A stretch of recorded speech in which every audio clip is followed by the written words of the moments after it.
بسم الله الرحمن الرحيم إن الحمد لله نحمده ونستعينه ونستغفره ونعوذ بالله من شرور أنفسنا وسيئات أعمالنا من يهده الله فلا مضل له ومن يضلله فلا هادي له وأشهد أن لا إله إلا الله وأشهد أن محمدا عبده ورسوله وما بعد فقد قال الله تعالى في قرآنه الكريم يا أيها الناس اتقوا ربكم الذي خلقكم من نفس واحدة وخلق منها زوجها وبث منهما رجالا كثيرا ونساء واتقوا الله الذي تساءلون به والأرحام إن الله كان عليكم رقيبا يا أيها الذين آمنوا اتقوا الله حق تقاته ولا تموتن إلا وأنتم مسلمون يا أيها الذين آمنوا اتقوا الله وقولوا قولا سديدا يصلح لكم أعمالكم ويغفر لكم ذنوبكم ومن يطع الله ورسوله فقد فاز فوزا عظيما فإن أصدق الحديث كتاب الله وخير الهدي هدي محمد صلى الله عليه وسلم وشر الأمور محدثاتها وكل محدثة بدعة وكل بدعة ضلالة وكل ضلالة في النار வார்த்தைகளிலே மிகவும் உண்மையான வார்த்தை அல்லாஹ்வுடைய வார்த்தையாமல் குர்ஆன் என்றும் நடைமுறைகளிலே மிகச்சிறந்த நடைமுறை நபிகள் நாயகம் ஸல்லல்லாஹு அலைஹி வஸல்லம் அவர்களுடைய நடைமுறை என்றும் விடயங்களிலே மிகவும் கெட்ட விடயம் மார்க்கம் என்ற பெயரில் எவையெல்லாம் மார்க்கத்திலே புதிதாக உட்புகுத்தப்படுகின்றனவோ அவை அனைத்தும் என்றும் அவை அனைத்தும் பிதஅத்துக்கள், அந்த பிதஅத்துக்கள் அனைத்தும் வழிகேடுகள், அந்த வழிகேடுகள் அனைத்தும் நரகத்தின்பால் இட்டு செல்லும் என்ற நபிகள் நாயகம் ஸல்லல்லாஹு அலைஹி வஸல்லம் அவர்களின் ஒவ்வொரு உரையின் முன் உபதேசத்தை இந்த இடத்தில் எனக்கும் உங்களுக்கும் ஞாபகப்படுத்தியவனாய், அன்பார்ந்த இஸ்லாமிய உறவுகளே, கண்ணியத்திற்குரிய சகோதரர்களே, இன்றைய இந்த ஹுதுபாவிலே புறக்கணிக்கப்படும் நமது அடையாளம் என்கின்ற தலைப்பில் ஒரு சில விடயங்களை உங்களோடு பகிர்ந்து கொள்ளலாம் என்று நினைக்கிறேன்.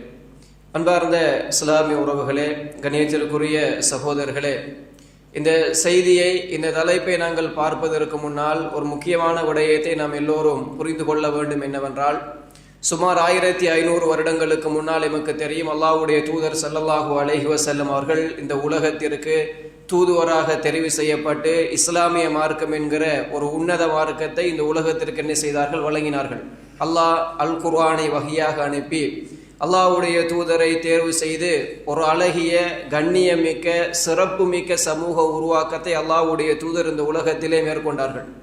அல்லாஹ்வுடைய தூதர் ஸல்லல்லாஹு அலைஹி வஸல்லம் அவர்கள் நபியாக தேர்வு செய்யப்படுவதற்கு முன்னால் அந்த சமூகத்தை அறியாமை கால சமூகம் என்கிறோம். மிக பிரதானமாக அறியாமை கால சமூகம் என்று அந்த சமூகத்தை நாம் சொன்ன காரணம், அவர்கள் இணை வைப்பிலும் ஷிர்கிலும் குஃப்ரிலும் மூழ்கி இருந்ததுதான். அது மட்டுமல்லாமல் அந்த சமூகத்திலே அனாச்சாரமான காரியங்கள் அதிகமாக என்ன செய்தன, இருந்தன. அதே போன்று அன்றைய காலத்தில் வாழ்ந்த ஜாஹிலியா கால அரபு மக்களிடத்திலே மிகச்சிறந்த அழகிய நட்பண்புகளும் இருந்தன, அது மறுக்க முடியாது. ஆனாலும் அந்த சமூகத்திலே அனாச்சாரங்கள், தேவையில்லாத விடயங்கள், ஒரு மனித நாகரிகத்துக்கு அப்பாற்பட்ட விடயங்கள் எல்லாம் அந்த சமூகத்திலே என்ன செய்திருந்தது, அரங்கேறி இருந்தது.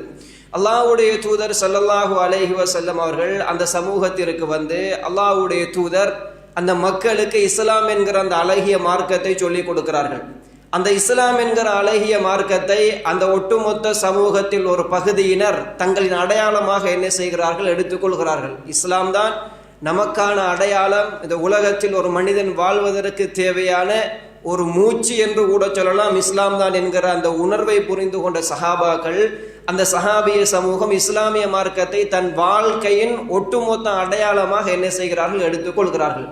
எடுத்துக்கொண்ட அந்த காரணத்தினால்தான், இஸ்லாம் என்கிற ஒரு அடையாளத்தின் காரணமாகத்தான் அந்த சமூகம் இந்த உலகத்தில் எதிலெல்லாம் வளர்ச்சி காண வேணுமோ அதிலெல்லாம் வளர்ச்சி கண்டது. பொருளாதாரத்தில் அந்த சமூகம் வளர்ச்சி கண்டது, வித்தியாசமான வளர்ச்சி.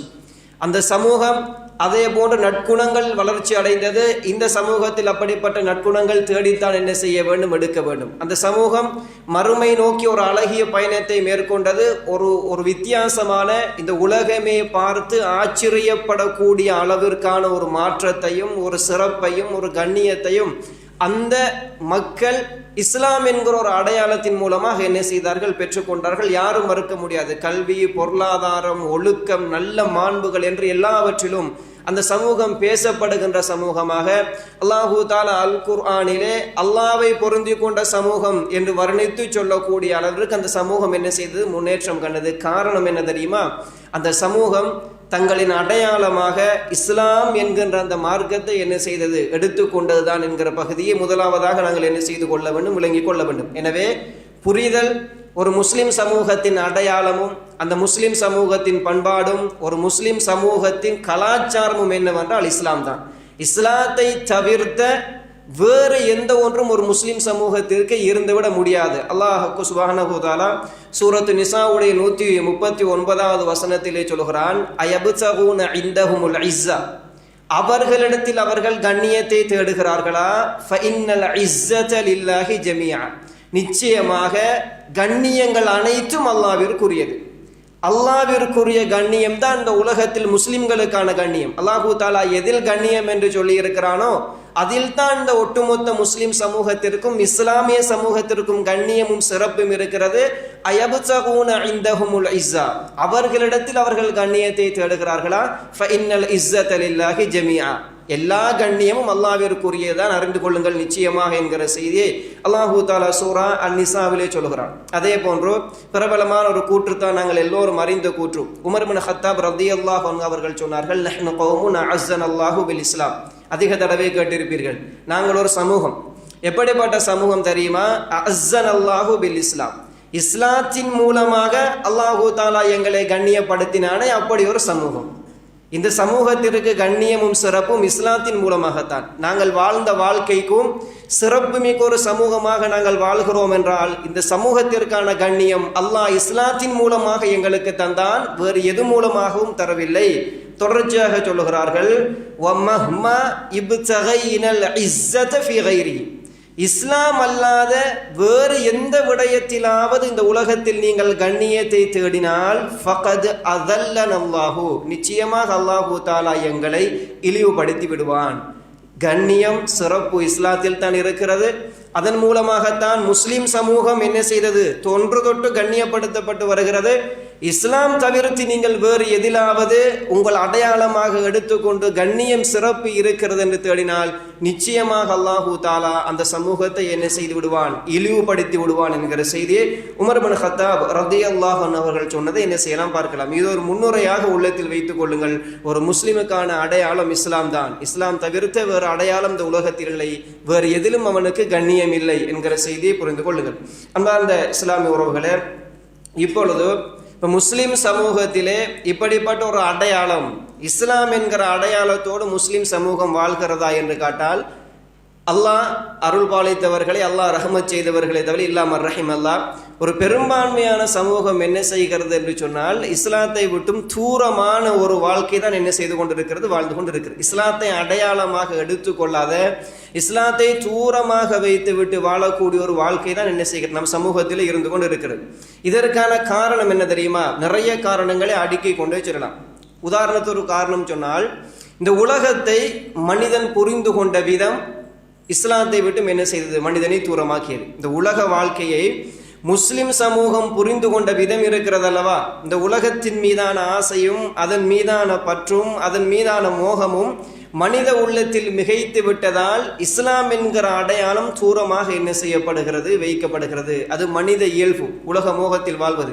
அல்லாஹ்வுடைய தூதர் ஸல்லல்லாஹு அலைஹி வஸல்லம் அவர்கள் ஒரு முன்னறிவிப்பு செய்தார்கள் தானே, இந்த சமூகத்திற்கு எதிராக எல்லோரும் திரண்டு வருவார்கள் அப்படி என்கிற செய்தி. இப்போ சஹாபாக்கள் கேட்கிறார்கள், அஃபமின் கில்லத்தின் நஹ்னு யௌமைதின் யா ரசூலல்லாஹ், அப்போ அந்த நாளில் நாம் எல்லாம் குறைவாக இருப்போமா என்று சஹாபாக்கள் கேட்கிறார்கள். எல்லோரும் வந்து எங்களை தாக்குவார்கள், அடிப்பார்கள் என்றால் நாங்கள் குறைவானவர்களாக இருப்போமா? அல்லாஹ்வுடைய தூதர் சொன்னார்கள், பல் அன்தும் கசீர், அப்படி இல்லை, நீங்கள் அதிகமாக இருப்பீர்கள். ஆனால் எப்படி இருப்பீர்கள் தெரியுமா? குஸாஉன் ககுஸா இஸ்ஸைல், வெள்ளத்தில் அடிபட்டு செல்கின்ற சருகுகள் போன்று என்ன செய்வீர்கள்? இருப்பீர்கள். உங்கள் உள்ளத்தில் வஹ்ன் என்கிற ஒரு நோய் என்ன செய்துவிடும், வந்துவிடும்.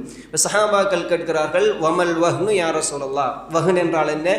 ஹுப்புத் துன்யா வ கராஹியத்துல் மௌத், உலக ஆசையும் மரணத்திற்கான ஒரு வெறுப்பும் உங்களுடைய உள்ளத்தில் என்ன செய்துவிடும், வந்துவிடும். உலக ஆசை மிகைத்ததன் காரணத்தினால் ஒரு முஸ்லிம், ஒரு முஃமின் இந்த உலகத்தை எந்த பார்வையில் பார்க்க வேண்டும் என்கிற அந்த கோணம் மறந்ததன் காரணத்தினால், உலக மோகம் உள்ளத்தில் மிகைத்து விட்டால் ஒரு மனிதன் என்ன செய்வான்? இந்த அடையாளத்தை விட்டும் தூரமாகுவதற்கு முயற்சி செய்வான். அன்பார்ந்த இஸ்லாமிய உறவுகளே, உங்களுக்கு ஒரு படிப்பதற்காக ஒரு செய்தியை இந்த இடத்தில் சொல்கிறேன். இந்த உலகத்தை அல்லாஹ்வுடைய தூதரும் சஹாபாக்களும் எந்த கோணத்தில் பார்த்தார்கள் என்கிற செய்தியை நீங்கள் புகாரியை பிரட்டினால் இமாம் புகாரி ரஹிமஹுல்லா அவர்கள் கிதாபுர் ரிகாக் என்கிற ஒரு பாடம் கொண்டு வருகிறார்கள். ரிகாக் என்கிற அந்த வார்த்தை என்னவென்றால் ரகீக் என்கிற அரபு வார்த்தையுடைய பன்மை சொல். ரகீக் என்றால் மென்மை என்கிற அர்த்தம். அப்ப இமாம் புகாரி ரஹிமஹுல்லா அவர்கள் அந்த பாடத்திற்கே அந்த தலைப்பை எடுகிறார்கள் தெரியுமா? அதில் அவர் கொண்டு வந்திருக்கக்கூடிய ஹதீதுகளை வாசித்து பார்க்கிற நேரத்திலே ஒரு மனிதனுடைய உள்ளம் அப்படியே நெகிழ்ந்து போகும்.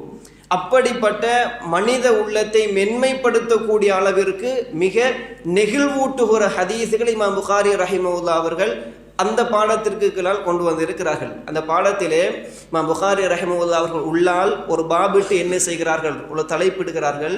கைஃப கான ஐஷுன் நபி ஸல்லல்லாஹு அலைஹி வஸல்லம் வ அஸ்ஹாபிஹி, அல்லாஹ்வுடைய தூதரும் அவருடைய சஹாபாக்களுடைய வாழ்க்கை எப்படி இருந்தது என்கிற ஒரு செய்தியும், வதகல்லீஹி மனித் துன்யா, இந்த உலகத்தை எப்படி கொஞ்சம் தூரமாக்கி கலற்றி வைத்தார்கள் என்கின்ற பாடம்.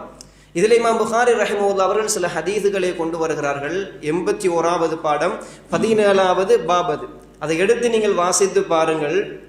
அந்த ஒவ்வொரு ஹதீஸும் ஒரு முஃமினுடைய உள்ளத்திலிருந்து என்ன செய்யும், கண்ணீரை கொண்டு வரும். அல்லாஹ்வுடைய தூதருடைய வாழ்க்கையும் சஹாபாக்களுடைய வாழ்க்கையும் இந்த உலகத்தை அவ்விருவரும் எப்படி தூரமாக்கி வைத்து கொஞ்சம் கலற்றி வைத்து தங்களுடைய வாழ்க்கையை வாழ்ந்தார்கள் என்கின்ற அந்த ஹதீதுகளை பார்க்கிற நேரத்திலே நிச்சயம் அல்லாஹ்வையும் அல்லாஹ்வுடைய தூதரையும் அவருடைய சஹாபாக்களையும் நேசிக்கக்கூடிய ஒரு மனிதனுக்கு என்ன செய்யும், கண்கலங்கும். அதிலே அல்லாஹ்வுடைய தூதர் ஸல்லல்லாஹு அலைஹி வஸல்லம் அவர்களை பற்றி வந்த ஒரு செய்தியை மாத்திரம் சொல்லுகிறேன். மற்ற செய்திகளை நீங்கள் எடுத்து வாசித்து பாருங்கள்.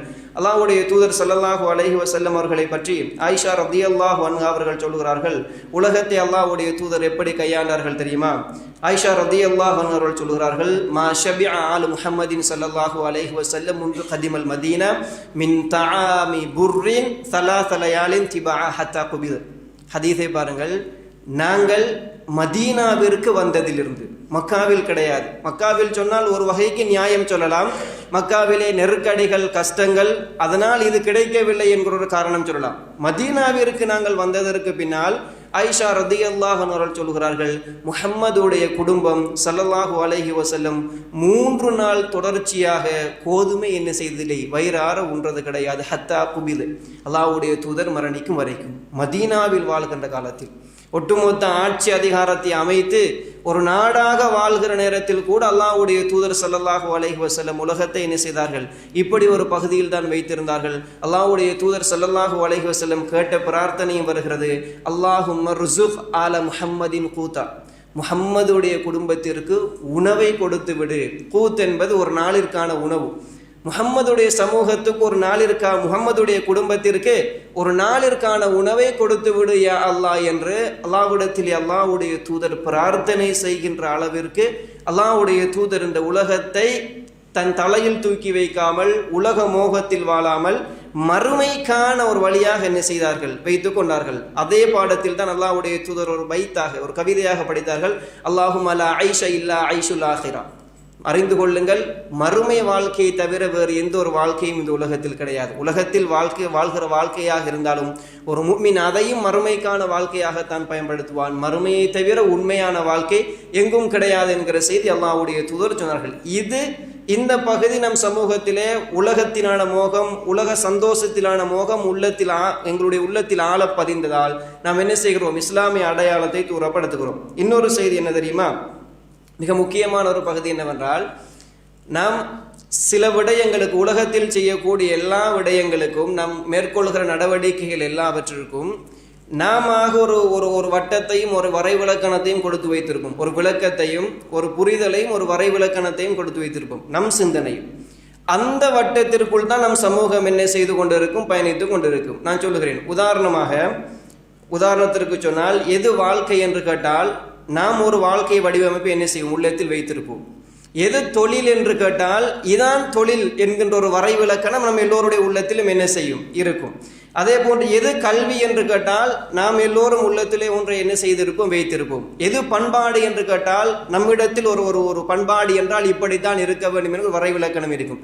எது கொண்டாட்டம் என்று கேட்டால் நம்மிடத்தில் கொண்டாட்டம் என்றால் இதுதான், சந்தோஷமாக இருப்பது என்றால் இதுதான் என்கிற ஒரு சிந்தனை என்ன செய்யும் இருக்கும். எது ஊடகம் மீடியா என்று கேட்டால் நாம் வைத்திருப்போம், இதான் ஊடகம், இதான் இப்படி. உதாரணத்திற்கு உலகத்தில் நாம் செய்யக்கூடிய எல்லா நடவடிக்கைகளை எடுத்துக்கொண்டாலும் நாம் ஒரு வரைவிலக்கணத்தை என்ன செய்திருப்போம், வைத்திருப்போம், இப்படித்தான் இருக்க வேண்டும். ஆனால் இந்த பகுதியில் நாம் புரிந்து கொள்ள வேண்டிய விடயம் என்ன தெரியுமா? எது தொழில்? உதாரணத்திற்கு ஒரு கேள்வி வந்தால் அல் குர்ஆன் சுன்னா ஒளியில் எது தொழிலோ அதான் தொழில். எது தொழிலோ அதான் அல் குர்ஆன் சுன்னா ஒளியில் இருந்து பார்க்கிற நேரத்தில் எது தொழிலோ அதான் தொழில். எது கல்வி, சிறந்த கல்வி? அல் குர்ஆன் சுன்னா ஒளியில் அல்லாஹ்வும் அல்லாஹ்வுடைய தூதரும் எதை கல்வியாக காட்டி தருகிறார்களோ அதான் கல்வி. எது கொண்டாட்டம் என்றால் அல்லாஹ்வும் அல்லாஹ்வுடைய தூதரும் எதை கொண்டாட்டமாக நமக்கு வரையறுத்து சொன்னார்களோ அதுதான் கொண்டாட்டம். எனவே உலகத்தில் நீங்கள் செய்கின்ற நடவடிக்கைகள் எல்லாவற்றிற்கும் வரைவிலக்கணம் கொடுக்கிற நேரத்திலே, புரிந்து கொள்கிற நேரத்திலே அல் குர்ஆன் சுன்னா ஒளியில் நீங்கள் புரிந்து கொண்டால் அதுதான் அது. அதை தவிர்த்து வேறு எதுவும் கிடையாது. அதனால் தான் சொன்னேன், இஸ்லாம் தான் நாம் எல்லாம் என்கிற செய்தியை புரிந்து. நம் சமூகத்திலே இப்போ தொழில் என்றால் எல்லோரும் அதை என்ன செய்வது? பெரும்பாலும் பெற்றோர்களிடத்தில் இருக்கக்கூடிய ஒரு பிரச்சனை, தொழில் என்றால் அதை என்ன செய்வது? தன்னுடைய மகன் என்ன செய்ய வேண்டும் என்றால் கொஞ்சம் இன் பண்ணி டிப்டாப்பாக என்ன செய்யணும், ஆடை அணிந்து ஒரு தொழிலுக்கு போயிட்டு என்ன செய்யணும், அந்த நேரம் வீட்டில் என்ன செய்து கொள்ள வேண்டும், இருந்து கொள்ள வேண்டும். மாதம் என்ன செய்யணும், ஒரு அரசாங்கத்தால் அவருக்கு சம்பளமோ ஏதோ கொடுத்து கொண்டு, இதான் தொழில் என்கிற ஒரு வட்டம். இல்லாட்டி கை நிறைய சம்பாத்தியம் வந்தால்தான் அது நமக்கு பெருமையாகிற தொழில், நமக்கு பிடித்த தொழில் என்கிற ஒரு சிந்தனை நிறைய பெற்றோருடைய உள்ளத்திலே இருக்கிறது, மறுக்க முடியாது. அதைத்தான் கொஞ்சம் வெளியில் சொல்வதற்கும் என்ன செய்வார்கள், ஆசைப்படுவார்கள். ஆனால் இஸ்லாம் தொழிலை எப்படி சொல்லுகிறது தெரியுமா? அல்லாஹ்வுடைய தூதர் ஸல்லல்லாஹு அலைஹி வஸல்லம் அவர்களிடத்திலே கேட்கப்படுகிறது, ஐயுல் கஸ்பி அத்யப், சம்பாத்தியத்தில் மிக தூய்மையானது எது? அல்லாஹ்வுடைய தூதர் சொன்னார்கள், அமலு ரஜுலி பியதிஹி, தன் கையால் அவன் சம்பாதித்து என்ன செய்வது, ஹலாலாக உட்கொள்வது. ஹலால் ஹராம் பேணி மிக தூய்மையாக தன் கையால் அவன் சம்பாதித்து உண்கின்ற அந்த தொழில் இருக்கிறது அல்லவா, இந்த உலகத்தில் அவன் செய்கின்ற மிக தூய்மையான தொழில் என்று சொன்னார்கள். எனவே நீங்கள் எந்த செய்தியை எடுத்துக்கொண்டாலும், நான் உதாரணத்திற்கு சொன்னேன், அல் குர்ஆன் சுன்னா எதை வரைவிலக்கணப்படுத்தி அதை சொல்லுகிறதோ அதில் தான் சிறப்பு இருக்கிறது. அது தவிர்த்து நாம் ஒன்றை சிறப்பு என்று என்ன செய்வோம், உள்ளத்தில் வைத்திருப்போம். அதில் சிறப்பு கிடையாது என்கிற செய்தியை நாம் என்ன செய்து கொள்ள வேண்டும், புரிந்து கொள்ள வேண்டும். அடுத்தது இன்னொரு பகுதி என்ன தெரியுமா? நீங்கள் பாருங்கள், அல்லாஹ்வுடைய தூதர் ஸல்லல்லாஹு அலைஹி வஸல்லம் அவர்களை பற்றி கேட்கப்படுகிறது. ஆயிஷா ரலியல்லாஹு அன்ஹா அவர்களிடத்திலே அல்லாஹ்வுடைய தூதர் ஸல்லல்லாஹு அலைஹி வஸல்லம் அவர்களின் பண்பாடுகள் பற்றி என்ன செய்யப்படுகிறது, கேட்கப்படுகிறது. ஹுலுக் ரசூலுல்லாஹி ஸல்லல்லாஹு அலைஹி வஸல்லம், ஆயிஷா ரலியல்லாஹு அன்ஹா அவர்கள் சொல்கிறார்கள், கான ஹுலுகுஹு அல் குர்ஆன், அல்லாஹ்வுடைய தூதருடைய பண்பாடுகள் செயற்பாடுகள் எல்லாம் குர்ஆனாகத்தான் என்ன செய்தது, இருந்தது. அதற்குள் தான் அல்லாஹ்வுடைய தூதர் என்ன செய்தார்கள், வாழ்ந்தார்கள். அதை வைத்துத்தான் அல்லாஹ்வுடைய தூதர் சிறப்பான ஒரு வாழ்க்கையை இந்த உலகத்தில் வாழ்ந்தார்கள் என்கிற செய்தி என்ன செய்யப்படுகிறது, சொல்லப்படுகிறது. எனவே இந்த பகுதியில் புரிந்து கொள்ளுங்கள், முதலாவது நமக்கான அடையாளம் இஸ்லாம் என்கிற ஒரு பகுதி. அதை தவிர்த்து நமக்கு எந்த அடையாளமும் கிடையாது. அதிலே நாம் இந்த அடையாளத்தை விட்டும் தூரமாகிற காரணிகளில் முதலாவது காரணம் உலகத்தின் மீதான அதிக மோகம். இரண்டாவது பகுதி, நாம் ஒன்றை நினைத்து கொண்டு இந்த உலகத்தில் என்ன செய்ய வாழ்ந்து கொண்டிருப்போம், அதில் சிறப்பு கிடையாது. நீங்கள் செய்கின்ற ஒவ்வொரு நடவடிக்கையையும் அல் குர்ஆன் சுன்னா எந்த அடிப்படையில் உங்களை அணுகச் சொல்லுகிறதோ அந்த அடிப்படையில் அணுகினால் சிறப்பு, அதில் கண்ணியம் என்கிற செய்தி என்ன செய்து கொள்ளுங்கள், புரிந்து கொள்ளுங்கள். அடுத்தது, இப்போ நம் சமூகத்தில் இப்படி வருகிற நேரத்தில் இப்போ நம் சமூகத்தில் என்ன செய்யப்படுகிறது, நமக்கான அடையாளங்கள் அதிகமாக புறக்கணிக்கப்படுகிறது. நமக்கான அடையாளங்கள், ஒரு முஸ்லிம் என்பதற்கான அடையாளங்கள் நம் சமூகத்திலே அதிகமாக புறக்கணிக்கப்படுவதை என்ன செய்கிறோம், இந்த காலத்திலே கண்டு கொண்டு இருக்கிறோம். இந்த அடையாளங்கள் என்று வருகிற நேரத்திலே உதாரணத்திற்கு நம் ஊரை எடுத்துக்கொள்ளுங்கள். அல் குர்ஆன் சுன்னா அந்த பகுதியை விட்டுவிட்டு நம் ஊருடைய ஒரு கலாச்சார ஒரு பகுதி ஒன்று இருக்கும் தான் எடுத்துக்கொள்ளுங்கள். ஒரு 20-30 வருடங்களுக்கு முன்னால் நம் ஊரிலே வேறு விதமான கொண்டாட்டங்கள் அனாச்சாரங்கள் என்ன செய்தது, வேற்று மத கலாச்சாரங்கள் எல்லாம் உள்வாங்கி இருந்தது. அது கொஞ்சம் கொஞ்சமாக நீங்கி அந்த அறியாமையில் இருந்து நீங்கி அந்த சமூகம் காப்பாற்றப்பட்டு ஒரு லெவலுக்கு வந்ததன் பின்னால் இப்பொழுது நம் சமூகத்தின் நிலைமை என்னவென்றால் வேறு விதமான ஒரு சிந்தனையில், ஒரு மேற்கு கலாச்சார சிந்தனையில் நம் சமூகம் என்ன செய்கிறது, இப்பொழுது மூழ்கி கொண்டிருக்கிறது. அதிலிருந்தும் காப்பாற்ற வேண்டிய ஒரு மிகப்பெரிய ஒரு கடப்பாடோடு இந்த சமூகம் என்ன செய்கிறது, இருந்து கொண்டு இருக்கிறது. இப்போ நம் ஊரை உதாரணத்திற்கு எடுத்துக்கொண்டால், முஸ்லீம்கள் செறிந்து வாழ்கின்ற ஊர் நம் ஊர். அதிகமாக சனத்தொகையில் அதிகமாக இருப்பவர்கள் முஸ்லீம்கள். தமிழ் சமூகம் இருக்கிறது. எந்த ஒரு முரண்பாடும் இல்லாமல் என்ன செய்கிறோம், புரிந்துணர்வோடு ஒற்றுமையாக வாழ்ந்து செல்கிறோம், ஒரு பகுதி. இரண்டாவது, நம் ஊரை எடுத்துக்கொண்டால் நம் ஊரில் மதுபான கடைகள் என்ன? இந்த ஊரில் முஸ்லீம் ஊர் என்கிற அடிப்படையில் மதுபான கடைகள் கிடையாது. முஸ்லீம்கள் எங்களது ஊரில் என்ன அப்படி ஒரு கடைகள் இருக்கக்கூடாது. நம் ஊரில் ஒரு காலத்தில் சினிமா தியேட்டர் இருந்தது, இப்பொழுது அதுவும் என்ன செய்யப்பட்டு விட்டது, இல்லாமலாக்கப்பட்டு விட்டது. ஏன் காரணம் சொல்லுவோம் தெரியுமா? முஸ்லீம் ஊருக்குள் இப்படி ஒன்று இருக்கக்கூடாது என்கிற சிந்தனை தான். நம்மூரில் சினிமா சீடிகள் விற்கக்கூடிய கடைகள் கிடையாது. ஏன் காரணம்? வீட்டில் பார்த்தாலும் போனில் பார்த்தாலும் அப்படி ஒரு பொதுவான கடைகளை ஊரில் என்ன செய்யவில்லை, நாம் வைக்கவில்லை. காரணம் என்ன சொன்னோம்? முஸ்லீம் ஊருக்குள் இது இருக்க வேண்டுமா என்கிறார்கள். முஸ்லீம் ஊருக்குள் இதெல்லாம் இருக்கக்கூடாது என்கிற செய்தி. இது நமது ஊர்.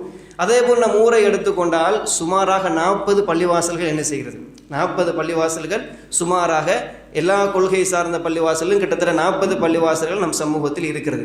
100க்கும் மேற்பட்ட ஆலிம்கள் நம் ஊரில் என்ன செய்கிறார்கள்? இருக்கிறார்கள். அதே போன்று உலமாக்களுக்கு என்ற ஒரு சபை நம் ஊரில் என்ன செய்கிறது? இருக்கிறது. நம் ஊரில் அல்லாஹு தாலா எப்படிப்பட்ட ஒரு நியமத்தை தந்திருக்கிறான் தெரியுமா? எல்லா வகையான நியமத்தையும் ஒரு வகையில் அல்லாஹு தாலா இந்த ஊருக்கு என்ன செய்திருக்கிறான்? தந்திருக்கிறான். உதாரணமாக இந்த ஊருக்கு சொல்லுகிற நேரத்திலே அந்த பக்கம் கடல், இந்த பக்கம் வயல் என்று சொல்லுவார்கள். அங்கே இந்த கறி, இங்கால் உணவு மாதிரி என்ன செய்வார்கள்? பேசிக்கொள்வார்கள். இப்படியெல்லாம் நம் ஊரை நாம் என்ன செய்கிறோம்? வர்ணித்து பேசிக்கொண்டு இருக்கிறோம். இப்படிப்பட்ட நியமத்துக்களை அல்லாஹு தாலா நம் ஊருக்கு என்ன செய்திருக்கிறான்? தந்திருக்கிறான். நம் ஊருக்கென்ற ஒரு சில அடையாளங்களும் என்ன செய்கிறோம்? ஒரு காலத்தில் நம் ஊரிலே பெண்கள் புடவை கட்டினார்கள். அந்த புடவை கொஞ்சம் அழகாக இருந்தது. கட்டுகிற நேரத்தில் கூட அங்கங்களை மறைத்து கட்டக்கூடிய ஒரு காலம் என்ன செய்து இருந்தது. இந்த அந்த கலாச்சாரம் போனாலும் ஒரு புதுவிதமான கலாச்சாரம். எவ்வளவுதான் மூடி ஆடை அணிந்தாலும் அது வெளிக்காட்டக்கூடிய ஒரு அடிப்படையில் தான் என்ன செய்ய நம் சமூகத்தில் இருக்கிறது. இப்படி ஒரு பகுதி இருக்கிற நீங்கள் எடுத்து ஆய்வு செய்து பாருங்கள். ஒரு 30 வருடத்திற்கு முன்னால் இந்த ஊர் எப்படி, ஒரு 30 வருடத்திற்கு பின்னால் இந்த ஊர் எப்படி இருக்கிறது. இரண்டுக்குமான ஒப்பீடு இந்த அனுபவம் வாய்ந்தவர்கள் சிந்தித்து பார்த்தால் விளங்கும். அந்த காலத்தில் இருந்ததை விட அதிகமாக இருக்குமோ தவிர அனாச்சாரங்கள் குறைந்திருக்க வாய்ப்பு கிடையாது. எனவே இந்த பகுதியை நாம் எல்லோரும் என்ன செய்து கொள்ளவன் புரிந்து கொள்ளணும். நம் ஊர் ரீதியாக ஒரு மிகச்சிறந்த வழிகாட்டல்களோடு பயணிப்பதற்கும் மிக பெரும் நியமத்துக்கள் அல்லாஹு தாலா அந்த ஊர் மக்களுக்கு என்ன செய்கிறான்? தந்திருக்கிறான் என்கிற செய்தி. அப்போ இப்படி அல்லாஹு தாலா அருட்கொடைகளை இந்த சமூகத்திற்கு தருகிற நேரத்திலே இஸ்லாம் என்கிற ஒரு அடையாளத்தை நாம் பின்பற்ற வேண்டுமா இல்லையா? இஸ்லாம் என்கிற ஒரு கண்ணியமிக்க மார்க்கத்தை பின்பற்றுவதற்கான அனைத்து வாய்ப்புகளையும் அல்லாஹு தஆலா தந்திருக்கிறார். சந்தோஷமாக என்ன செய்யலாம்? எந்த ஒரு தடையும் இல்லாமல் தொழலாம். நம் ஊரில் அதான் சொல்வதற்கு வெளியில் என்ன செய்யலாம்? ஸ்பீக்கரில் சவுண்ட் போடலாம். சில ஊர்களில் என்ன செய்ய முடியாது? அதான் சொல்ல முடியாது. அப்போ எவ்வளவு பட்ட சலுகைகளையும் அல்லாஹ், இது ஒரு அல்லாஹு தாலா ஒரு வாய்ப்பையும் ஒரு சந்தோஷமாக வாழ்வதற்கான ஒரு கட்டமைப்பையும் அல்லாஹு தாலா முஸ்லீம்ஸாக வாழ்வதற்கு அல்லாஹு தாலா இந்த ஊருக்கு தந்திருக்கிற நேரத்திலே நாம் என்ன செய்கிறோம்? இவ்வளவு வாய்ப்பு வசதிகள் இருந்தும் இவ்வளவு வழிகாட்டல்கள் இருந்தும் இப்படிப்பட்ட ஒரு ஊரில் இஸ்லாம் என்கிற அடையாளம் குழி தோண்டி புதைக்கப்படுகிறது என்று சொன்னால் நாம் எல்லோரும் என்ன செய்ய வேண்டும்? அதற்காக கவலைப்பட வேண்டும். இப்போ இந்த காலத்தில், இப்போ இந்த அண்மை காலமாக ஃபேமஸ் என்னென்னா பெருநாள் கொண்டாட்டம் தான். பெருநாள் கொண்டாட்டத்தை பற்றிய விமர்சனங்களும் அதை பற்றிய எழுத்துக்களும் அதற்கு எதிரான வாத பிரதிவாதங்கள் நம் சமூகத்தில் இப்போ என்ன செய்கிறது? சமூக வலைத்தளங்கள் அதிகரித்து கொண்டிருக்கிறது. இப்போ பெருநாள் கொண்டாட்டம் என்பதை அல்லாஹ்வுடைய தூதர் ஸல்லல்லாஹு அலைஹி வஸல்லம் என்ன செய்கிறார்கள் தெரியுமா? மதீனாவிற்கு வருகிறார்கள். வருகிற நேரத்தில் அனஸ் இப்னு மாலிக் ரலியல்லாஹு அன்ஹு அவர்கள், நாங்கள் 2 நாட்களை எடுத்து என்ன செய்து கொண்டிருந்தோம்? அந்த நாளில் சந்தோஷமாக விளையாடி கொண்டிருந்தோம். அல்லாஹ்வுடைய தூதர் கேட்கிறார்கள், இது என்ன நாள்? அவர்கள் சொல்லுகிறார்கள், யார சொல்லலாம், ஜாஹிலியா காலத்தில் இந்த 2 நாட்களில் நாங்கள் கொண்டாட்ட நாட்களாக எடுத்துக்கொள்வோம். அந்த நாட்களில் நாங்கள் என்ன செய்வோம்? சந்தோஷமாக விளையாடுவோம் என்கிற செய்தி அனஸ் இப்னு மாலிக் ரலியல்லாஹு அன்ஹு அவர்கள் சொன்ன நேரத்திலே அல்லாஹ்வுடைய தூதர் ஸல்லல்லாஹு அலைஹி வஸல்லம் அவர்கள் சொன்னார்கள், இன்னல்லாஹ கத் அப்தலகும் பிஹிமா கைரம் மின்ஹுமா. நீங்கள் எடுத்த 2ஐ விட அதற்கு பகரமாக மிகச்சிறந்த 2 நாட்களை அல்லாஹு தாலா உங்களுக்கு என்ன செய்கிறான்? தருகிறான். ஒன்று ஈத் யௌமல் அத்ஹா வ யௌமுல் ஃபித்ர், ஹஜ்ஜு பெருநாள், நோன்பு பெருநாள். நீங்கள் 2ஐ வைத்திருந்தீர்கள், அதை விட சிறந்த ஒன்று. அதில் வருகின்ற வாசகத்தை ஹதீஸிலே பாருங்கள், கைரம் மின்ஹா, அந்த மின்ஹுமா, அந்த 2ஐயும் விட சிறந்த ஒன்றை அல்லாஹு தாலா உங்களுக்கு என்ன செய்கிறான்? தருகிறான். அந்த 2 நாளும் சிறப்புக்குரிய நாள். இந்த நாட்களில் சந்தோஷமாக இருப்பதற்கு இஸ்லாம் என்ன செய்கிறது? அனுமதிக்கிறது. நான் சொன்னது போன்று அந்த நாளின் சந்தோஷத்தை ஒரு முஸ்லிம் எப்படி அணுக வேண்டும் தெரியுமா? அல் குர்ஆன் சுன்னா ஒளி. அல் குர்ஆன் சுன்னா ஒளியில் அந்த சந்தோஷமும் கொண்டாட்டமும் மேற்கொள்ளப்பட்டால் அதில் சிறப்பு. அல் குர்ஆனும் சுன்னாவும் புறக்கணிக்கப்பட்ட அந்த கொண்டாட்டங்கள் மேற்கொள்ளப்பட்டால் உமர் ரலியல்லாஹு அன்ஹு அவர்கள் சொன்ன மாதிரி ஃபகத் அதல்லனல்லாஹ், அல்லாஹு தஆலா என்ன செய்வான்? நம்மை இழிவுபடுத்துவான் என்கிற செய்தி என்ன செய்து கொள்ளுங்கள், புரிந்து கொள்ளுங்கள். இப்போ இதில் நம்ம சமூக வலைதளத்தில் மிக பிரபலமாக போனது, நம் சமூகத்தில் அது யார் பெண் என்று தெரியும், பெண் பிள்ளை நடனம் என்ன செய்கிறது இப்போ மிக பெரும் பேச்சாக எல்லோருடைய வாய்களிலும் என்ன செய்கிறது, ஒரு பெண் பிள்ளை ஒரு பாட்டிற்கு சினிமா பாடலுக்கு நடனம் ஆடிவிட்டது, இது நம் சமூகத்தில் இந்த ஊரில் என்ன செய்து விட்டது, இப்படி நடந்து விட்டது அப்படி என்று எல்லோரும் என்ன செய்கிறோம், விமர்சிக்க தொடங்குகிறோம், பேசுகிறோம். ஒரு பகுதி இருக்கட்டும். இதில் நாம் புரிய வேண்டிய முதலாவது பகுதி என்ன தெரியுமா, இப்படி ஒரு செய்தியை நாம் கண்டுவிட்டோம் என்றால் முதலாவது என்ன செய்ய வேண்டும் என்றால் அதை பகிர்வதை முதலாவது நிறுத்தி கொள்ள வேண்டும். அதை பகிர்வதையும் அதை பகிர்கின்ற ஒரு முதலாவது பழக்கத்தை என்ன செய்து விட வேண்டும், நாம் பார்த்ததோடு சேர்த்து இன்னும் ஒரு 100 பேருக்கு பார்ப்பதற்கான வாய்ப்பை ஏற்படுத்துவதை முதலாவது நாம் என்ன செய்து கொள்ள வேண்டும், நிறுத்திவிட வேண்டும். ஒரு பாவத்தை பகிர வேண்டிய அவசியம் கிடையாது.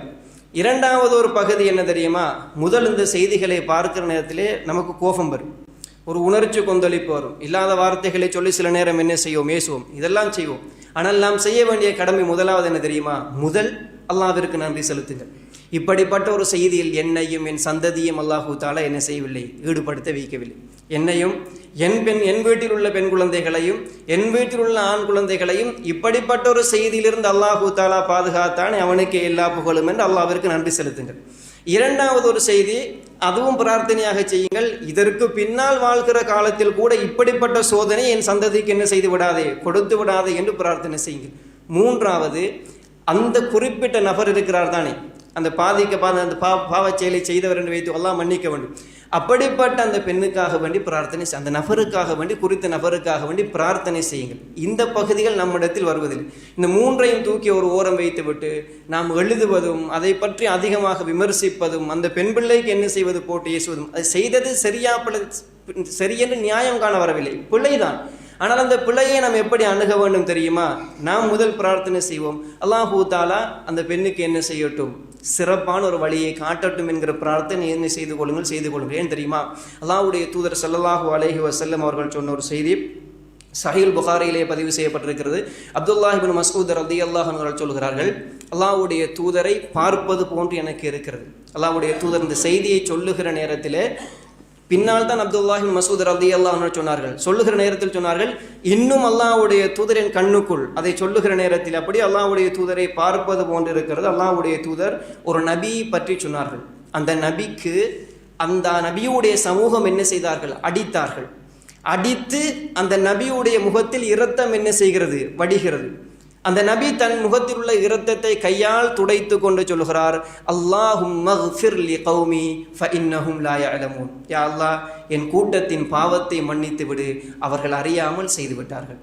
அவருக்கு சோதனை செய்யப்படுகிறது. மார்க்கத்தை சொன்ன நபிக்கு, இஸ்லாத்தை சொன்ன நபிக்கு அந்த கூட்டம் அடிக்கிறது, மிக பெரும் ஒரு பாவம். அந்த நபி என்ன பதிலீடாக கொடுக்கிறார் தெரியுமா, அல்லாஹும்ம ஃபிர் லி கௌமி ஃபஇன்னஹும் லா யஅலமூன், என்னுடைய கூட்டத்தை அல்லாஹு தஆலா மன்னித்து விடு, அவர்கள் அறியாமல் செய்து விட்டார்கள். இந்த பிரார்த்தனை என்ன செய்யுங்கள், இதோடு கனெக்ட் பண்ணுங்கள். இந்த பிரார்த்தனையை வாழ்க்கையில் அதிகமாக செய்வதற்கு என்ன செய்யுங்கள், கனெக்ட் பண்ணுங்கள் என்கிற செய்தி நான் உங்களுக்கு என்ன செய்கிறேன், சொல்லிக் கொள்கிறேன். ஆனால் நம் சமூகம் என்ன செய்யப்பட வேண்டும், திருத்தப்பட வேண்டும். நீங்கள் பாருங்கள், பெண்களுக்கு இஸ்லாமிய மார்க்கம் பெண்ணுக்கு ஒழுக்கத்தையும் கற்பையும் பேணுவதற்கு அதிக முக்கியத்துவம் என்ன செய்கிறது. ஒரு பெண்ணின் மூச்சு ஒரு வாழ்நாள் என்று கற்பிழந்து பெண்கள் என்ன செய்ய மாட்டார்கள். சர்வசாதாரணமாக சமூகத்துக்கு மத்தியிலே அப்படிப்பட்ட பெண் என்று அவள் அடையாளப்படுத்தப்பட்டாலும் தன் வாயால் என்ன செய்ய மாட்டாள், என் கற்பு இழந்து விட்டது என்று ஒரு பெண் சர்வசாதாரணமாக ஒத்துக்கொள்ள மாட்டாள். என்றால் அப்படிப்பட்ட ஒரு கற்பு என்பது, ஒரு பெண்ணுக்கு ஒழுக்கம் என்பது மிக மிக முக்கியமான ஒரு பகுதி. இஸ்லாம் அதை என்ன செய்கிறது, முன்னுரிமைப்படுத்துகிறது. சில இபாதத்துகளுடைய விடயத்தில் கூட பெண்ணுக்கு ஒழுக்கத்தை இஸ்லாம் என்ன செய்கிறது, கட்டுப்பாடுகிறது. நீங்கள் பாருங்கள், அல்லாஹ்வுடைய தூதர் ஸல்லல்லாஹு அலைஹி வஸல்லம் அவர்கள் சொன்னார்கள், லா தம்னஉ நிசாஅக்கும் அல் மசாஜித், உங்களுடைய பெண்களை பள்ளிவாசலுக்கு வருவதை நீங்கள் தடுக்க வேண்டாம். வர விரும்பினால் வரவிடுங்கள், வசதி வாய்ப்புகள் இருந்தால். ஆனால் ஓ புயூத்துஹுன்ன கைருன் லஹுன்ன, வீடுதான் அவர்களுக்கு என்ன சிறந்தது. நாம் பொதுவாக ஒரு கேள்வி கேட்டால், பள்ளிவாசலா வீடா தொழுவதற்கு சிறந்தது என்றால் ஜமாத்தோடு பள்ளிவாசல் தொழுவது தான் சிறந்தது. ஆனால் பெண்களுக்கு இஸ்லாம் என்ன சொல்லுகிறது தெரியுமா, புயூத்துஹுன்ன கைருன் லஹுன்ன, வீடுதான் அவர்களுக்கு சிறந்தது, தடுக்காதீர்கள், ஆனால் வீடுதான் சிறந்தது என்கிற செய்தி என்ன செய்கிறது, இஸ்லாம் சொல்லுகிறது. இன்னொரு கேள்வி கேட்டால், சஃப்புகளிலே முன்சஃபில் நிற்பது சிறப்பா என்று கேட்டால், ஆண்கள் எல்லோரும் என்ன செய்வோம், முன்சஃபில் நிற்பது சிறப்பு, நிறைய சிறப்புகள் வந்திருக்கிறது. இஸ்லாம் சொல்லுகிறது, பெண்களுக்கு சிறந்தது என்ன, சஃப்பு, முன்சஃப்பு. பெண்களுக்கு கெட்டது எது, முதலாவது சஃப் என்கிற செய்தியை அல்லாஹ்வுடைய தூதர் ஸல்லல்லாஹு அலைஹி வஸல்லம் அவர்கள் சொல்லி காட்டுகிறார்கள். ஒரு பெண்ணை கஃன் செய்கிற நேரத்தில் கூட ஆணை விட அதிகமாக என்ன செய்யப்படுகிறாள்? அந்த பெண் கஃனிடப்படுகிறாள். அந்த பெண்ணின் கற்பொழுக்கமும் ஒழுக்கமும் பாதுகாக்கப்படுவதற்காக வேண்டும். இப்படிப்பட்ட இஸ்லாமிய மார்க்கத்தில் இருந்து கொண்டு நம் சமூகத்தில் உள்ள பெண் பிள்ளைகள் அப்படி இருக்கிற நேரத்திலே கவலை வரத்தான் செய்யும், ஒரு விதமான உணர்ச்சி கொந்தளிப்பு வரத்தான் செய்யும். அதை கொஞ்சம் என்ன செய்யுங்கள், மேனேஜ் பண்ணி கட்டுப்படுத்தி விட்டு அந்த சமூகத்திற்காக வேண்டி பிரார்த்தனை செய்யுங்கள்.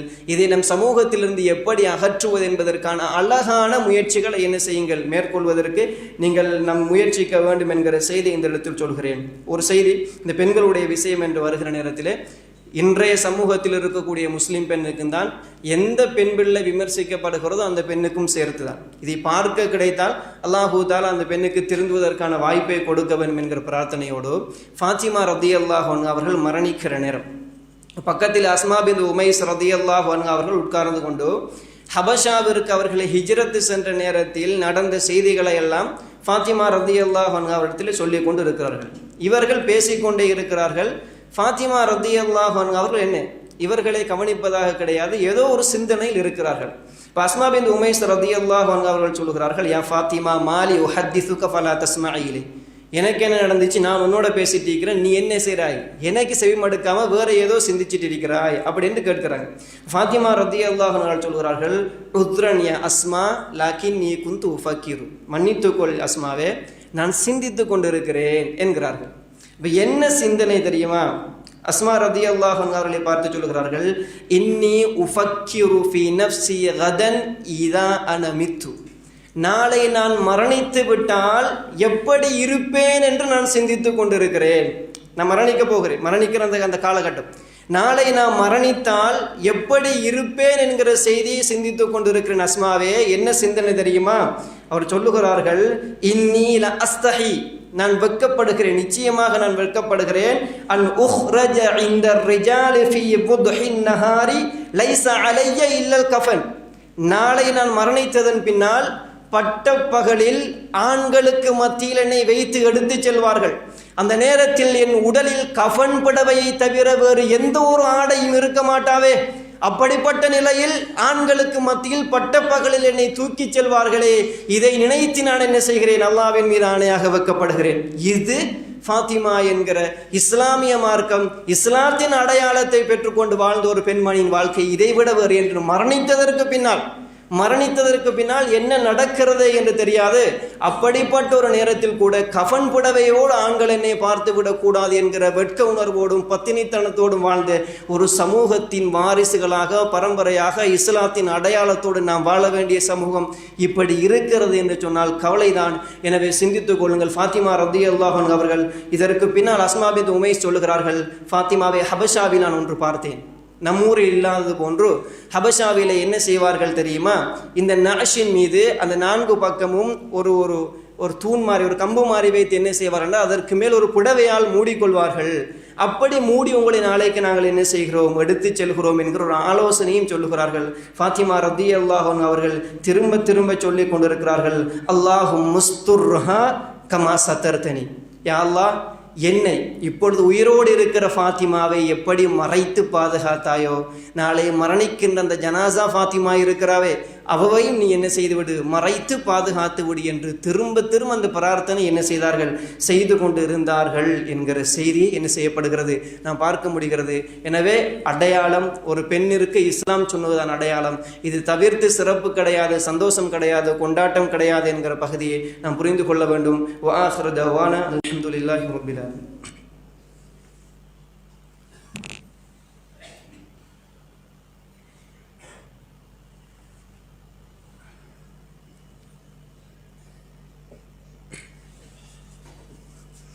அல்ஹம்துலில்லாஹி ரப்பில் ஆலமீன். வஸ்ஸலாத்து வஸ்ஸலாமு அலா சய்யிதினா முஹம்மதின் வ ஆலிஹி வ ஸஹ்பிஹி அஜ்மஈன். அம்மா பஅத். அன்பார்ந்த இஸ்லாமிய உறவுகளே,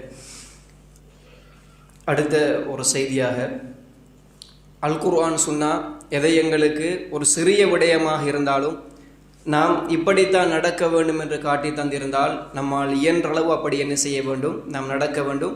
அதை புறக்கணித்து என்ன செய்யக்கூடாது, இந்த உலகத்தில் வாழக்கூடாது. அப்படிப்பட்ட ஒன்றை நாம் புறக்கணிக்கிறோம் என்றால் நமக்கான ஒரு அடையாளத்தை என்ன செய்கிறோம், புறக்கணிக்கிறோம். அது நிறைய செய்திகள் சொல்லலாம். இஸ்லாம் வலது கையால் உண்ண சொல்லி இருந்தாலும் சரி, இஸ்லாம் இப்படித்தான் ஆடை அணிய சொல்லி இருந்தாலும் சரி, இப்படித்தான் நடக்க வேண்டும் என்கிற செய்தி இஸ்லாம் ஒரு சின்ன விடயமாக, ஆண்களானால் கரண்டைக்கு கீழால் ஆடை அணியாதுகள் என்று இஸ்லாம் என்ன செய்கிறது சொல்லுகிறது. கரண்டைக்கு கீழால் ஆண்கள் ஆடை அணியக்கூடாது, அல்லாஹு தாலா மறுமையில் பார்க்க மாட்டான் என்கிற செய்தி கூட வருகிறது எச்சரிக்கையாக. எனவே கரண்டைக்கு மேலால் ஆடை அணிவது என்பது அல் குர்ஆன் சுன்னா சொல்லித்தந்த ஒரு முஸ்லீமின் அடையாளம். கரண்டைக்கு கீழால் ஆடை செல்கிறதா இஸ்லாம் சொல்லித்தந்த முஸ்லீமுக்கான ஒரு அடையாளத்தை நாம் என்ன செய்கிறோம், அந்த இடத்தில் புறக்கணிக்கிறோம். இப்படி இஸ்லாம் சொல்லுகிற ஒவ்வொரு சின்ன சின்ன விடயங்களும் ஒரு முஸ்லீமுக்கான அடையாளம் தான். அதை ஒரு முஸ்லீம் தான் வாழ்நாளில் இயன்ற அளவு பின்பற்ற வேண்டும் என்கிற செய்தியை இந்த இடத்தில் புரிந்து கொள்ளுங்கள். இப்பொழுது இன்னொரு பகுதி என்னவென்றால், இதையெல்லாம் சொல்லுகிற இப்போ நல்லுள்ளம் கொண்டவர்கள் சிலர் என்ன செய்வார்கள், உபதேசம் செய்வார்கள், இப்படி செய்யக்கூடாது அப்படி என்கிற செய்தி. அப்படி செய்கிற நேரத்தில் விமர்சனங்களும் என்ன செய்கிறது, அந்த பக்கத்திலிருந்து என்ன செய்கிறது, விமர்சனங்களும் வருகிறது. உதாரணத்திற்கு நம் ஊரில் உள்ள ஒரு தலைமையகம் என்ன செய்கிறது, இப்படி செய்யக்கூடாது அப்படி என்கிற ஒரு அறிவித்தலை என்ன செய்கிறது, வெளியிடுகிறது. ஜம்மியத்துல் உலமாவினால் ஒரு அறிக்கை என்ன செய்யப்படுகிறது, வெளியிடப்படுகிறது, இப்படி செய்யக்கூடாது. ஜும்மா பள்ளிவாசல் மூலமாகவும் இப்படி செய்யக்கூடாது, தவிர்த்து கொள்ளுங்கள் என்ற ஒரு அறிக்கை வருகிறது. வருகிற நேரத்திலே அதே நேரெதிராக இன்னொரு வாசகத்தை பார்க்க முடிகிறது. அடுத்த நாள், இதான் கவலை, இப்படி ஒரு அறிவித்தல் செய்ததன் பின்னாலும் அடுத்த நாள் முந்தைய நாள் என்ன நடந்தோ அதே மாதிரி என்ன செய்கிறோம், சமூகத்தில் அரங்கு இருக்கிறது. அது செய்துவிட்டு என்ன நடக்கிறது என்றால், ஒரு வீர வசனம் போன்று எத்துணை தடைகள் வந்தாலும் நாம் என்ன செய்வோம், தொடர்ச்சியாக பயணிப்போம். தடை என்றால் என்ன என்று ஃபர்ஸ்ட் என்ன செய்யணும், வழங்கணும். தடை என்பது இப்போ இந்த ஒரு ஒரு ஒரு அறிஞர் கூட்டத்தாலேயோ ஒரு ஜெமியாவையாலேயோ சொல்லப்பட்டது தடை கிடையாது, நெறிப்படுத்தல். தடைக்கும் நெறிப்படுத்தலுக்கும் நிறைய வித்தியாசம் இருக்கிறது. அவர்கள், நான் சொன்னேன் தானே, உள்ளத்தில் ஒரு செய்தியை நினைத்துக் கொள்வார்கள். இது ஏதோ ஒரு இஸ்லாத்திற்கான தியாகம் செய்வது போன்றும் அந்த தியாகத்திற்கு எதிராக ஒரு சதிக்கூட்டம் தடை விதிப்பது போன்றும் ஒரு சிந்தனையில் எத்துணை தடை வந்தாலும் நம் பயணம் என்ன செய்யும், தொடரும். பயணம் என்றால் என்னவென்று ஃபஸ்ட்டு வரைவிலக்கணம் பார்க்க வேண்டும். தடை என்றால் என்ன என்கிற வரைவிலக்கணம் பார்க்க வேண்டும். சமூகத்திற்காக வாழ்வதென்றால் என்னவென்கிற செய்தி பார்க்க வேண்டும். எனவே புரிந்து கொள்ளுங்கள், இது தடை கிடையாது. யாரையும் தடை செய்வதற்கோ, யாரின் மீது உள்ள காழ்ப்புணர்ச்சியோ, யாரின் மீது உள்ள கோபமோ கிடையாது.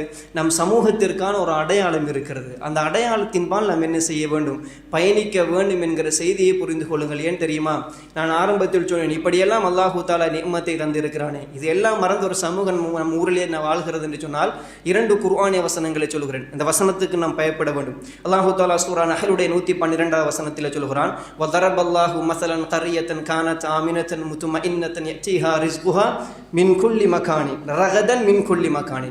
அல்லாஹு தாலா ஒரு ஊரை உதாரணம் சொல்லுகிறான். அந்த ஊர் எப்படிப்பட்ட ஊர் தெரியுமா, மசலன் கர்யத்தன் கானத் ஆமினத்தன், நிம்மதியாக இருக்கிறது, எந்த ஒரு சிக்கலும் கிடையாது. முத்துமஇன்னத்தன், ஒரு மன நிம்மதியோடு எந்த ஒரு சிக்கலும் இல்லாமல் அந்த ஊர் இருந்து கொண்டு இருக்கிறது. யஅதீஹா ரிஸ்குஹா ரகதன் மின் குல்லி மகானி, ஆசைப்படுகிற உணவெல்லாம் என்ன செய்கிறது, எல்லா பக்கமும் இருந்து என்ன செய்கிறது, வருகிறது. ஒரு சந்தோஷமாக அந்த ஊர் வாழ்ந்து கொண்டிருக்கிறது, நிம்மதியாக, எந்த ஒரு இடைஞ்சலும் இல்லாமல். ஆனால் அங்கே நடக்கிற தவறு என்ன தெரியுமா, ஃபகஃபரத் பிஅன்உமில்லாஹ், அல்லாஹு தாலா செய்த நிஅமத்துக்கு அவர்கள் என்ன செய்கிறார்கள், மாறு செய்கிறார்கள். அல்லாஹ்விற்கு நன்றி செலுத்துவது தான் அல்லாஹ்வுடைய நிஅமத்துக்கு நாங்கள் என்ன செய்வது, நன்றி செலுத்துவது. எனவே அல்லாஹ்விற்கு நன்றி செலுத்தாமல் நிஅமத்தை என்ன செய்கிறார்கள், புறக்கணிக்கிறார்கள். ஃபஅதாகஹல்லாஹு லிபாஸல் ஜூஇ வல் ஹௌஃபி பிமா கான யஸ்னஊன், அல்லாஹு தாலா பசியையும் பயத்தையும் என்ன செய்தான், அந்த சமூகத்தை சுவைக்க செய்வான். இப்படி இருந்தால், நிஅமத்துக்களை மறந்து தான் போன வாக்கில் ஊரில் வாழ்ந்து கொண்டிருந்தால் அல்லாஹு தாலா என்ன செய்வான், அவர்களை பசியையும் பயத்தையும் கொண்டு சோதிப்பான் என்கிற செய்தி. அல்லாஹு தாலா இன்னொரு செய்தி சூரா அன்ஃபாலுடைய 53வது வசனம், ذَلِكَ بِأَنَّ اللَّهَ لَمْ يَكُنْ مُغَيِّرًا نِعْمَةً أَنْعَمَهَا عَلَى قَوْمٍ حَتَّى يُغَيِّرُوا مَا بِأَنفُسِهِمْ, நிச்சயமாக அல்லாஹு தாலா ஒரு கூட்டத்திற்கு கொடுத்த நிஅமத்தை அவர்களாக மாற்றிக்கொள்ளும் வரைக்கும் அல்லாஹ் என்ன செய்ய மாட்டான், மாற்ற மாட்டான். அல்லாஹ் ஒரு நிஅமத்தை தந்தால் நான் செய்கிற பாவச்சுமைகளாலும், நான் செய்கிற அநியாயங்களாலும், நான் செய்கிற மாறுகளாலும் அது மாற்றப்படுமே தவிர அதுவரைக்கும் அல்லாஹு தாலா என்ன செய்ய மாட்டான், இந்த சமூகத்தை, அந்த நிஅமத்தை மாற்ற மாட்டான் என்கிற செய்தியை அல்லாஹு தாலா சூரா அன்ஃபாலுடைய 53வது வசனத்திலே சொல்கிறான். எனவே புரிந்து கொள்ளுங்கள், நமக்கான அடையாளம் என்று இஸ்லாம் எதையெல்லாம் சொல்லுகிறதோ அதையெல்லாம் நம் வாழ்க்கைக்கு எடுத்துக்கொள்ளுங்கள். எதெல்லாம் இஸ்லாமிய மார்க்கம் புறக்கணித்து இதை ஒதுக்கி வாழ வேண்டும், இஸ்லாம் என்கிற அந்த கட்டுக்கோப்பிற்குள் தான் நாங்கள் வாழ வேண்டும் என்று சொல்கிறதோ அதற்குள் வாழ்ந்து கொள்ளுங்கள். இஸ்லாம் தவிர்த்து எதையும் என்ன செய்து விடாதீர்கள், நம் வாழ்க்கையில் கொண்டு வந்து விடாதீர்கள். இறுதியாக 2 செய்தியை சொல்லி முடித்துக் கொள்கிறேன். அல் குர்ஆனும் சுன்னாவும் முஸ்லிம் என்கின்ற ஒரு அடையாளத்தோடு வாழ வேண்டும். எந்த இடத்திலும் கூட இன்னொரு சமூகத்திற்கு நீ ஒப்பாகிவிடக் கூடாது என்பதில் எந்த அளவிற்கு கவனமாக இருக்கிறது தெரியுமா? அல்லாஹு தாலா சூரா பக்கராவிலே சொல்லுகிறான், ஈமான் கொண்டவர்களை பார்த்து, யா அய்யுஹல்லதீன ஆமனூ லா தகூலு ராஇனா வகூலும் துர்னா வஸ்மஉ. அல்லாஹு தாலா சொல்லுகிறான், ஈமான் கொண்டவர்களே, ராஇனா என்கிற வார்த்தையை பயன்படுத்த வேண்டாம். அதிகமாக சொல்லுகிற உதாரணம், இந்த உதாரணம் போதும். ராயினா என்கிற வார்த்தையை நீங்கள் என்ன செய்ய வேண்டாம், பயன்படுத்த வேண்டாம். வகூலும் துர்னா வஸ்மஉ, உந்துர்னா அல்லது இஸ்மஉ என்கிற வார்த்தை என்ன செய்யுங்கள், பயன்படுத்துங்கள் அப்படின்னு அல்லாஹு தஆலா சொல்லுகிறான். இதற்கு தஃப்சீர் செய்கிற நேரத்திலே ராயினா என்கிற வார்த்தை யஹூதிகள் அதிகமாக பயன்படுத்துகிற வார்த்தை. ராயினா, உந்துர்னா, இஸ்மஉ மூன்றுக்கும் ஒரே அர்த்தம் தான். ஆனால் ராயினா என்கிற வார்த்தையை யஹூதிகள் அதிகமாக என்ன செய்வார்கள், பயன்படுத்துவார்கள். முஸ்லிம்களாக ஈமான் கொண்ட நீங்கள் அந்த வார்த்தையை கூட என்ன செய்ய வேண்டாம், பயன்படுத்த வேண்டாம். உந்துர்னா இஸ்மஉ என்கிற வார்த்தையை பயன்படுத்துங்கள்.